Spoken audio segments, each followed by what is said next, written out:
আমি একটা এতিমখানা দেখাবো আপনাদের। এতিমখানা এত সুন্দর হতে পারে। এতিম শিশুদের থাকার জায়গা দেখলে আপনার চোখ কপালে উঠবে। তারা যে আদরে যেখানে থাকছে দেখলে মনে হবে সুসজ্জিত কোনো হোটেল। বেকারদের জন্য গড়ে উঠেছে ট্রেনিং সেন্টার, প্রবীণদের জন্য আধুনিক নিবাস, সঙ্গে থেরাপি সেন্টার। ঠিক সামনেই বিশাল মসজিদ, পাশে বড় খেলার মাঠ, সেখানে থাকছে ড্রাইভিং শেখানোর ব্যবস্থা। কৃষকেরা যেন ভালো দামে সবজি বিক্রি করতে পারেন সেই সুযোগ সৃষ্টির জন্য এখানে গড়ে উঠবে স্টোরেজ। সহজ যাতায়াতের জন্য হবে প্রশস্ত রাস্তা। পানির সংকট স্থায়ীভাবে মেটাতে চলছে ওয়াটার প্লান্টের পরিকল্পনা। বেসরকাতি নামের একটি গ্রাম ঘিরে এভাবে বদলে যাচ্ছে গোটা বাগেরহাট জেলা। এই কর্মযজ্ঞের পেছনে রয়েছে স্বেচ্ছাসেবী সংগঠন লতিফ মাস্টার ফাউন্ডেশন।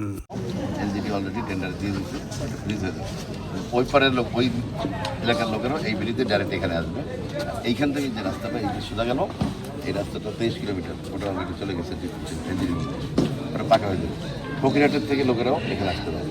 গতকাল শুক্রবার 31 জানুয়ারি লতিফ মাস্টার ফাউন্ডেশনের এসব কাজ দেখতে এসেছিলেন সমাজ কল্যাণ মন্ত্রণালয়ের সচিব ডক্টর মোহাম্মদ মহিউদ্দিন। সব দেখে মুগ্ধতা প্রকাশ করেন তিনি। অধিকাংশ প্রতিষ্ঠান শুরু করে ফাঁকি, তারা বিভিন্ন জায়গা থেকে প্রকল্প নেয়, কাজ নেয়, টাকা নিয়ে কাজ করে না। সেক্ষেত্রে আমরা দেখছি যে লতিফ মাস্টার ফাউন্ডেশন একটা ব্যতিক্রম।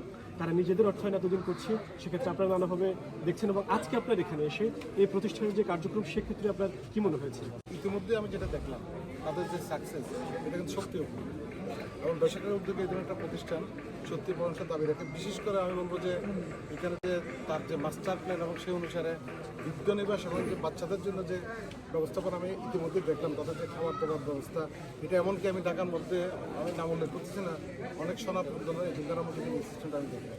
গ্রামীণ জনপদের জীবনমান উন্নয়নে একটিমাত্র সংগঠন কিভাবে ভূমিকা রাখছে সেটি দেখতে গিয়েছিলেন নিউজ হান্টের অমৃত মলঙ্গী। সঙ্গে ছিলেন স্থানীয় প্রতিনিধি রুহুল আমিন বাবু। গোটা আয়োজন দেখে আমাদের মনে হয়েছে বেসরকারি ঘিরে বাণিজ্যিক নগরীতে পরিণত হতে যাচ্ছে সুন্দরবন ঘেঁষা জেলাটি। বাগেরহাটবাসীর কাজে লাগে এমন 6টি সামাজিক প্রতিষ্ঠান ইতিমধ্যে লতিফ মাস্টার ফাউন্ডেশনের অধীনে কাজ করছে। এর আওতায় গড়ে উঠছে আরো অসংখ্য প্রতিষ্ঠান। বাগেরহাটের প্রয়াত গুণীজন শিক্ষক লতিফর রহমানের জ্যেষ্ঠ পুত্র, বর্তমানে সচিব পদে পদোন্নতিপ্রাপ্ত প্রশাসন ক্যাডার কর্মকর্তা ডক্টর মোহাম্মদ ফরিদুল ইসলাম বাবলু এবং তার ভাই আমেরিকা প্রবাসী সিপিএ রফিকুল ইসলাম জগলু মূলত এসব কাজে নেতৃত্ব দিচ্ছেন। পিতার মৃত্যুর পর সব অর্থ এই পরিবার মানুষের কল্যাণে দান করে দিয়েছে। তাদের বোনেরাও ভাইদের এই মহৎ কাজের সঙ্গী হয়েছেন।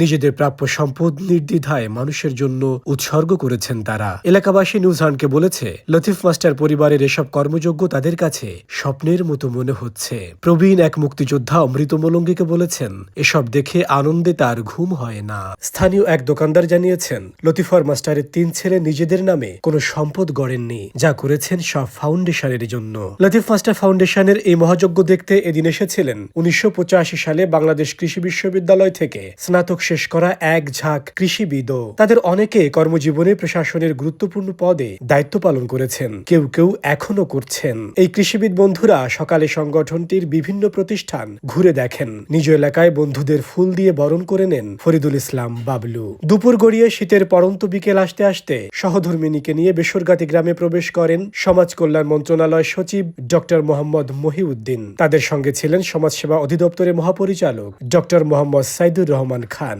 লতিফ মাস্টার ফাউন্ডেশনে ফুলেল শুভেচ্ছা বিনিময় শেষে তারা ফাউন্ডেশনে চলমান বিশেষজ্ঞ চিকিৎসকদের ফ্রি মেডিকেল ক্যাম্পের চিকিৎসা সেবা, ফাউন্ডেশনে নির্মাণাধীন মসজিদ, স্বপ্ননীর এতিম ও বৃদ্ধ নিবাস, রকেট স্পোর্টিং ক্লাব সহ অন্যান্য প্রতিষ্ঠান ঘুরে ঘুরে দেখেন। ফাউন্ডেশনে রয়েছে সরকার অনুমোদিত স্যাটেলাইট ক্লিনিক। প্রতি শনিবার শত শত মানুষ বিনামূল্যে চিকিৎসা সেবা পাচ্ছেন। এখানকার প্রেসক্রিপশন নিয়ে সদর হাসপাতালের সমাজ সেবা দপ্তরে গেলে মিলছে ওষুধ। ইতিমধ্যে এই ফাউন্ডেশন থেকেও ওষুধ বিতরণ কর্মকাণ্ড শুরু হয়েছে। সদর হাসপাতালে সরকারি ওষুধের যোগান বাড়াতে ইতিমধ্যে মন্ত্রণালয় থেকে বাজেট বৃদ্ধিরও কাজ শুরু হয়েছে। লতিফ মাস্টার ফাউন্ডেশনের কর্মযজ্ঞ পরিদর্শন শেষে অমৃত মলঙ্গীর সঙ্গে একান্তে কথা বলেন সমাজ কল্যাণ মন্ত্রণালয় সচিব ডক্টর মোহাম্মদ মহিউদ্দিন। এই ফাউন্ডেশনকে গোটা দেশের জন্য স্বেচ্ছাসেবী সংগঠনের ক্ষেত্রে একটি দৃষ্টান্ত বলেছেন তিনি। বাংলাদেশে যে কনসেপ্টটা সিনিয়র সিটিজেনদেরকে নিয়ে ভাবা, সেক্ষেত্রে আপনারা সরকারের সঙ্গে এই ধরনের প্রতিষ্ঠান কিভাবে সমন্বয় করতে পারে, এ বিষয়ে আপনি কি বলবেন? প্রথম কথা হলো যে এটা দুটো পর্যায়ে আছে, একটা হলো সরকারের উদ্যোগ, একটা হলো বেসরকারি।